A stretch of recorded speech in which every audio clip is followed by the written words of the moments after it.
No More Mr. Nice Guy by psychotherapist Robert Glover is a frank discussion about a toxic behavioral pattern that prevents men from living a full life. The author exposes the nice guy phenomenon, men who try to please everyone, suppress their desires, and constantly seek approval, but ultimately feel unhappy and unfulfilled. Glover explains how this mindset destroys relationships, careers, and self-esteem, and offers concrete steps for change. Interestingly, the book originated from the author's personal experience. As a marriage and family therapist, Glover noticed that many of his male clients suffered from similar problems, but hesitated to talk about them openly. Chapter 1. The nice guy is not who he seems. Outwardly, nice guys appear ideal, polite, caring, always ready to help. But behind this facade lies a fear of rejection and a constant need to earn love. Such men suppress their true desires to meet others' expectations, but internally they feel inauthentic and dissatisfied. Key idea: nice guy behavior is a mask men wear to avoid conflict and gain approval. For example, a man agrees to inconvenient requests from colleagues, afraid to seem selfish, though he's seething with indignation inside. If you catch yourself thinking, "I have to be good to everyone," that's a red flag. Or an office worker stays after hours to help colleagues, even though he's swamped with his own projects. Instead of an honest no, he chooses martyrdom, then resents not being appreciated. Authentic confidence begins with rejecting the role of the accommodating person. Chapter 2. How nice guys are made. The roots of nice guy behavior go back to childhood. Boys growing up in families where emotions were suppressed and love was given only for good behavior learn to hide their needs. They internalize that to be accepted, they must conform to others' standards. When a child is criticized for anger or independence, he begins to believe that being himself is dangerous. Recall situations from childhood where you were forced to give up your desires for the sake of others' comfort. For example, a boy was forbidden to be angry at his alcoholic father, being told to understand. Or an adult man is afraid to express dissatisfaction to his wife because as a child he was punished for arguing with his mother. He automatically repeats the old script even when it harms the relationship. Awareness of these patterns is the first step toward change. Chapter 3. Why nice guys don't get what they want. The paradox of nice guys. The more they try to please, the less genuine intimacy and respect they receive. Their self-sacrifice elicits not gratitude, but irritation or indifference. The problem lies in a hidden contract. I'll help you, and you'll love me. Nice guys, do good not selflessly, but expecting a reward. Start asking directly, "I need to be alone today," instead of manipulating with unspoken expectations. For example, a man stops accidentally showering his wife with gifts, hoping for sex, and honestly states his desires. Or a guy secretly resents his girlfriend's friends, but instead of talking, he conducts accidental checks of her phone. When caught, he justifies himself. "I was just worried." Indirect behavior destroys trust, while honesty creates genuine intimacy. Chapter 4. How nice guys manipulate others. Nice guys use covert methods of control, they help without being asked, then expect gratitude, or create guilt in others through their suffering. This isn't genuine care, but a disguised transaction. "I'll do anything for you if you give me what I want, but I can't ask directly." If you feel annoyed after a kind deed because you weren't appreciated, that's a sign. For example, a man holds grudges for weeks over unironed shirts instead of immediately telling his wife his expectations. The solution is to switch to direct requests without subtext. It's important to me that my clothes are ironed. Chapter 5.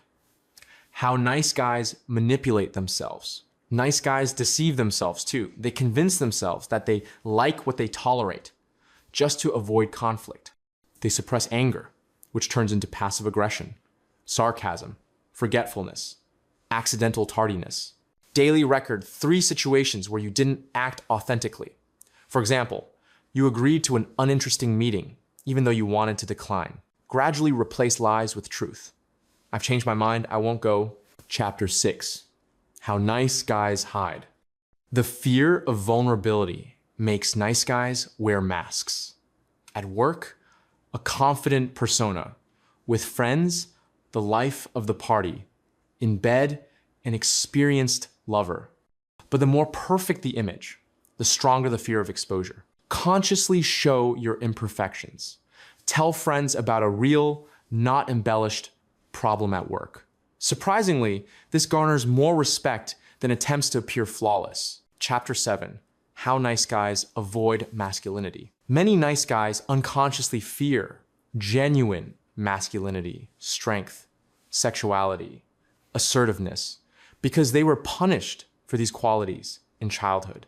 They choose safe softness, but internally resent themselves for their weakness. Every day, do something that scares your nice guy self. Refuse without explanation. Flirt without fear of rejection. Express anger civilly, not by yelling, but with a firm, "This is not acceptable to me." Chapter 8, How to Stop Seeking Approval. Dependence on others' opinions is the nice guy's main prison. Every decision he makes is filtered through the internal question, what will others think? Start making small decisions without considering others. What to wear, where to go for lunch, how to spend the weekend. All of this should reflect personal preferences, not assumed expectations of others. Example, a man always agreed with his friend's choice of restaurant, even though he couldn't stand sushi. The first step to change was to honestly say, "I'd prefer Italian food today." The unexpected result, his friends not only agreed, but admitted they were tired of sushi too. Chapter 9, How to Stop Hiding Your Needs. Nice guys can live for years with unmet basic needs for rest, personal space, sexual intimacy, because they're afraid of appearing selfish. Every day, dedicate an hour just to yourself without excuses. No, I would go to the gym, but my wife is alone with a child instead. I need to work out for my health. Let's coordinate schedules. Example from practice. When a man started openly expressing his desire to spend Saturday mornings fishing, it turned out his wife was happy to have free time. Before, he would secretly sneak off at dawn, feeling guilty. Chapter 10, How to Stop Avoiding Conflict. Fear of confrontation causes nice guys to endure uncomfortable situations for years. Start small. Return a substandard dish at a restaurant. Ask a neighbor to turn down the music after 11 p.m. The important nuance is to maintain a calm tone, but a firm stance. Case. An employee who always silently did others' work learned to say, "I can only help with this report on Wednesday. If it's urgent, let's discuss task reallocation with our manager." Colleagues began to respect him more, not less. Chapter 11, How to Stop Hiding Your Sexuality. Many nice guys are ashamed of their sexual desires, considering them dirty or wrong. Start openly discussing preferences with your partner without an apologetic tone. Not, "Sorry, can we try?" but "I would really like to. How do you feel about that?" Example, after a man stopped hiding his interest in erotic lingerie and honestly discussed it with his wife, their intimate life became more vibrant.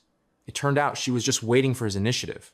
Chapter 12, How to Stop Living in Fear. The culmination of transformation is the shift from living to avoid bad things to living to achieve good things.